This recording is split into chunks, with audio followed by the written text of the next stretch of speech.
I'm going to do a little show and tell just really quick, just to show you that. Triumph. Hey, if you're a fan of the band Triumph, this is the video for you. Now, this is exciting for me because I don't get to talk about Triumph that often. No, I think they're a band that's they're amazing. Dude, and awesome. It was so interesting when the US Festival in 1983 happened because they stood out just from everybody else. They were nothing like everybody else. They have a totally different approach. They have a different style. They have a different, everything about them just stands out. And I got to tell you, I loved Triumph so much. I never get to do this, but I'm going to do a little show and tell just really quick, just to show you how much of a Triumph fan you are. How much of a just while we were taking a break, I just went over and just reached in and grabbed that Triumph. Yeah, so I've got Rock and Roll Machine again, different cover. Just in case. Just a Game, Progressions of Power, Allied Forces, Never Surrender, Thunder 7. That's a great album. Live album. Just in case you didn't like them in the studio. The Sport of Kings. That's what I just grabbed, right? Because, dude, I think it was Never Surrender.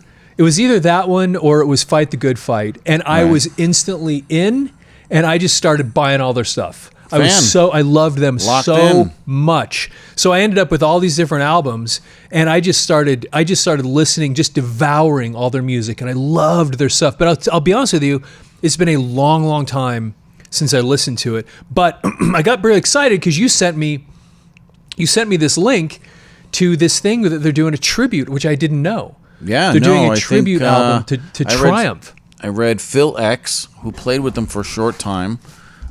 Canadian musician, because Triumph's Canadian. Yep. Right. The other three-piece hard rock Canadian band. Right. Do you think they got kind of? I mean, they were so different than Rush. But do you think they got overshadowed a little bit? Tiny bit. For sure. But it's funny that they're both three-piece, right? And they have a singer that has this really, really high voice. Cool. The bass player in Triumph plays keyboards. So you have all these other little parallels, too, that go along with it. But different. Because they're different. And the thing is that, Triumph is a band that, and like I was saying, is that Phil X kind of put this, I think, all-star tribute together, and all these musicians got together, and they're making a tribute album. Yeah. Playing Triumph songs and doing this. So, super cool. And I'll tell you, it's coming out. Yeah, and I went down here and scrolled down here through the songs, and I feel a little bit bad because a couple of these tunes, I should know what they are, and I probably, if I went and looked on the album, I'd go, oh yeah, that's right.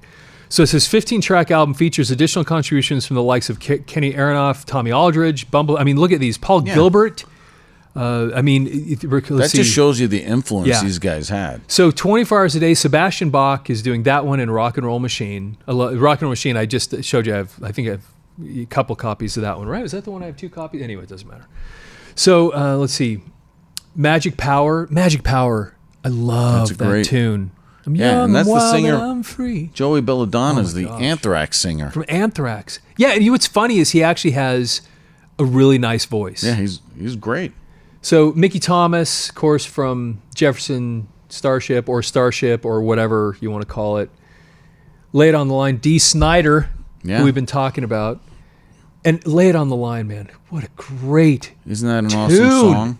Yeah, I'm excited to hear how Dee sounds on that. I love Dee Snider. Yeah, that's such a great tune. Somebody's Out There. That was one of the newer Triumph songs. Somebody's out there somewhere.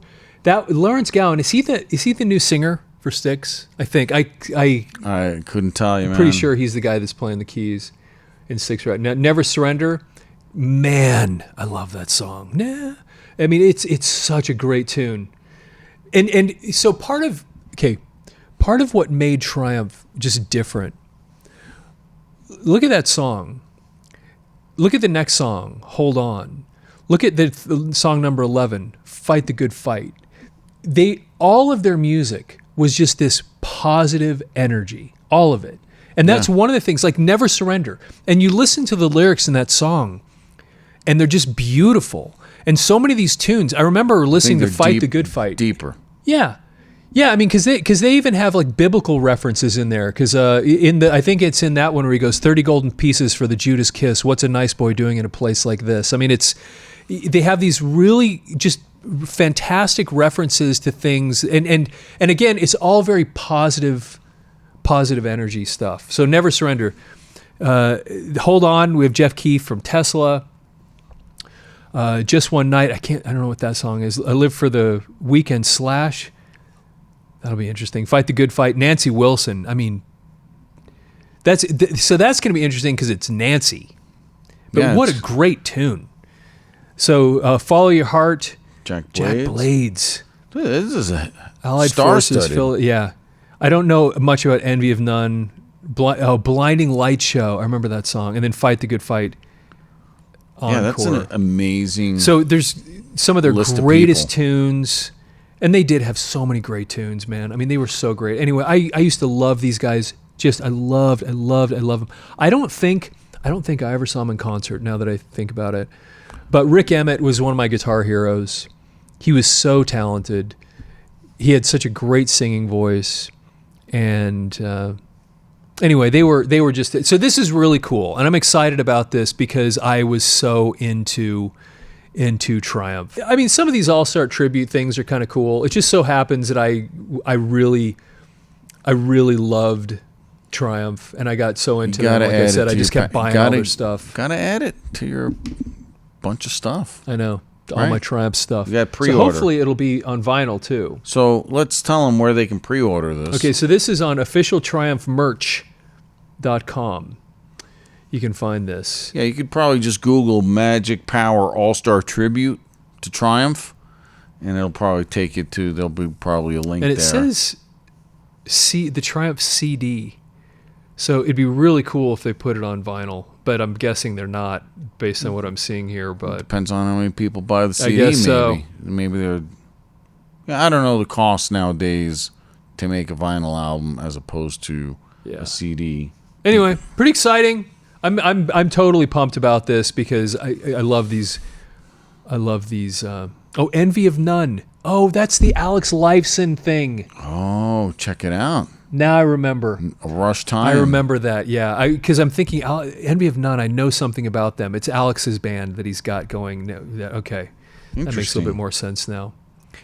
Cool. Anyway, exciting stuff. Yeah. Did you like Triumph? Were you a fan of Triumph back in the day? Did you like their stuff? Did you get into them kind of like I did and just start buying all their stuff? Or just, anyway, what did you think of them? Were they part of your rotation back in the day? Because, like we said, you put them up next to, you look at that US Festival and you got Judas Priest and Quiet Riot and Motley Crüe and then Triumph. Yeah. It was just an oddball thing to throw in the middle of all that other stuff just because of their style and their approach and the way they did 83, things. Right? It was different. Yeah, right. And so... Us 83, yeah. So anyway, what did you think of them? Love to get your feedback on that. Are you excited about this coming out?